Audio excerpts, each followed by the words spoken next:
સ્વાગત છે તમારું અમારી યુટ્યુબ ચેનલ ઓનલી શ્યુની અંદર। ગુજરાતની અંદર છેલ્લા 24 કલાકની અંદર જોઈએ તો 20 જેટલા તાલુકાની અંદર વરસાદ પડ્યો અને આજે વહેલી સવારથી જોવા જઈએ તો 10 જેટલા તાલુકાની અંદર વરસાદ પડ્યો છે, જેની અંદર ગીર સોમનાથના વેરાવળની અંદર તો એટલો જોરદાર મિત્રો વરસાદ પડ્યો, થોડી વારમાં જ મિત્રો ખાસ કરીને પાણી વહેતા થઈ ગયા છે અને તમે જોઈ શકો છો હજુ પણ ભેજ ગુજરાત ઉપર છે, જેને લઈને હવામાન વિભાગે આજે રાત્રે પણ ઘણા વિસ્તારમાં વરસાદને લઈને આગાહી કરેલી છે।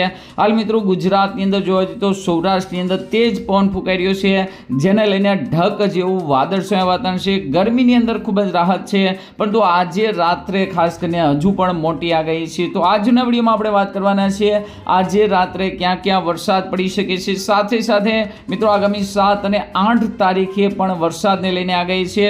તો આજના વિડીયોમાં આગામી 15 દિવસ સુધી કેવું વાતાવરણ રહેશે તેને લઈને વાત કરવાના છીએ અને આજે રાત્રે ખાસ કરીને ક્યાં ક્યાં વરસાદ પડશે તેને લઈને પણ વાત કરશું। તો આ વિડીયોને અંત સુધી જોજો, તેમજ અમારી યુટ્યુબ ચેનલ ઓનલી શ્યુ પર આપ નવા હો તો ચેનલને સબસ્ક્રાઇબ કરી દેજો, તેમજ મિત્રો આ વિડીયોને લાઇક કરી દેજો।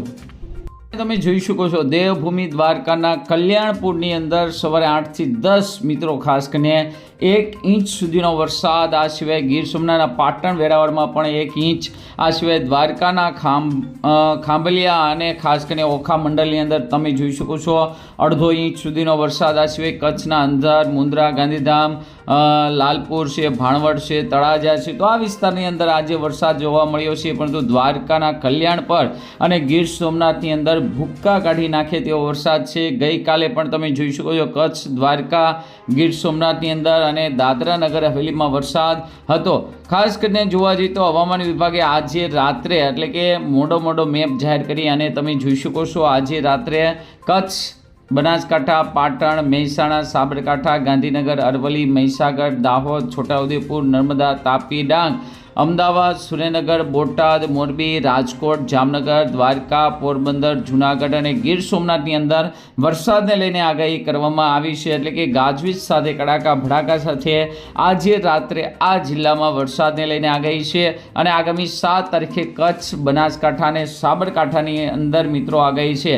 મિત્રો હાલ મિત્રો છૂટાછવાયા સ્થળોએ હળવોથી મેઘગર્જના, વીજળીના કડાકા ભડાકા ગઈકાલે જોવા મળ્યા હતા, એવું જ જોવા મળી શકે છે। અમુક જગ્યાએ કરા પણ પડી શકે છે, 30 થી 40 કિલોમીટરની ઝડપે છે એ પવન રહેવાનો છે, પરંતુ ખાસ કરીને જોવા જઈએ તો ગુજરાતની અંદર હાલ મિત્રો આ રીતે તેજ પવન ફૂંકાઈ રહ્યો છે અને તેજ પવનને કારણે કોઈ પણ જગ્યાએ વરસાદનું બંધારણ, વાદળાનું બંધારણ જોવા મળ્યું નથી, એટલે માત્ર ઢગ છે, ભેજ છે એ ગુજરાત ઉપરથી મિત્રો ચાલ્યો જઈ રહ્યો છે। આપણે લાઈવ જોઈએ જેથી તમને વધુ ખ્યાલ આવે।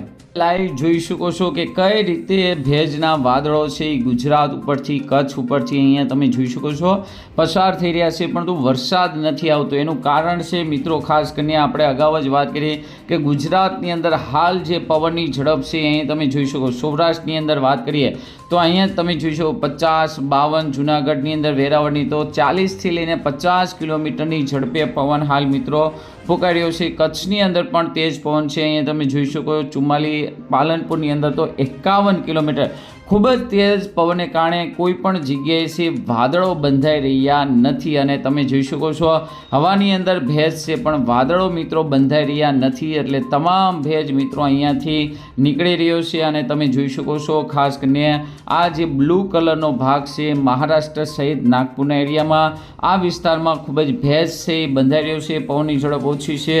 તો દક્ષિણ ભારતની અંદર ગાજવીજ સાથે વરસાદને લઈને આગાહી છે, પરંતુ ગુજરાતની અંદર હવાની અંદર ભેજ છે પરંતુ ખાસ કરીને વરસાદ જોવા મળી રહ્યો નથી, પરંતુ રાત્રે મોડી રાત્રે પવન પડે તો મિત્રો કદાચ વરસાદને લઈને શક્યતા રહેલી છે।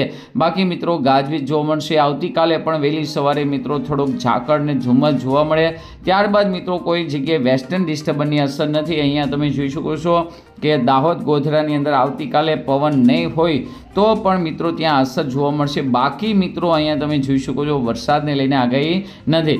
એક મિત્રો જોરદાર વેસ્ટર્ન ડિસ્ટર્બન્સ 6-7 તારીખની આસપાસ આવી રહ્યું છે, તો તેની અસરને કારણે 7 તારીખે અહીંયા તમે જોઈ શકો છો વરસાદને લઈને આગાહી કરવામાં આવી છે। અહીંયા તમે વાદળો જોઈ શકો છો, ભેજ જોઈ શકો છો, પરંતુ આપણે કીધું તેમ જો પવન ઓછો હશે અને અહીંયા તમે જોઈ શકો છો પવનની ઝડપ તો 60 થી 62-65 કિલોમીટરની ઝડપ છે, વધારે ઝડપ હશે તો વરસાદને લઈને કોઈ શક્યતા મિત્રો જોવા મળતી નથી। અને હાલ મિત્રો જોવા જઈએ તો દરિયા ઉપરથી જ્યારે પવનો આવતા હોય છે, આવી રીતે જ્યારે પવનોની દિશા દરિયા ઉપરથી હોય છે ત્યારે હંમેશા પવનો તેજ જ હોય છે, ત્યારે મિત્રો વરસાદની શક્યતા ખૂબ જ નકારી શકાય છે। જો અહીંયા મિત્રો ખાસ કરીને એન્ટી સાયક્લોન બન્યું હોય તો પવનો આવી રીતે થઈને આવતા હોય ત્યારે મિત્રો ખાસ કરીને વરસાદ જોવા મળતો હોય છે। તો કદાચ 7 તારીખે પણ મિત્રો જે વરસાદની આગાહી કરેલી છે તે પ્રમાણે વરસાદ જોવા ન મળે, પરંતુ ખાસ કરીને તેજ પવનને કારણે ગરમીની અંદર ચોક્કસ રાહત મળવાનું છે। ત્યારબાદ મિત્રો કોઈ મોટું વેસ્ટર્ન ડિસ્ટર્બન્સ નથી, તો એપ્રિલ મહિનાની ખાસ કરીને 10 અને 11 તારીખથી ભારે ગરમીનો ખાસ કરીને વારો આવશે। અહીંયા મિત્રો આપણે જણાવી દેવી, ગરમીનું તાપમાન પણ બતાવી દેવી એટલે તમને વધુ ખ્યાલ આવે કે આ તાપમાન છે કેટલું જઈ શકે છે। તો આગામી 15 તારીખની આસપાસ તમે જોઈ શકો છો 39 ડિગ્રી એટલે કે ભૂક્કા કાઢી નાખે તેવી ગરમી છે એ પડવાની છે।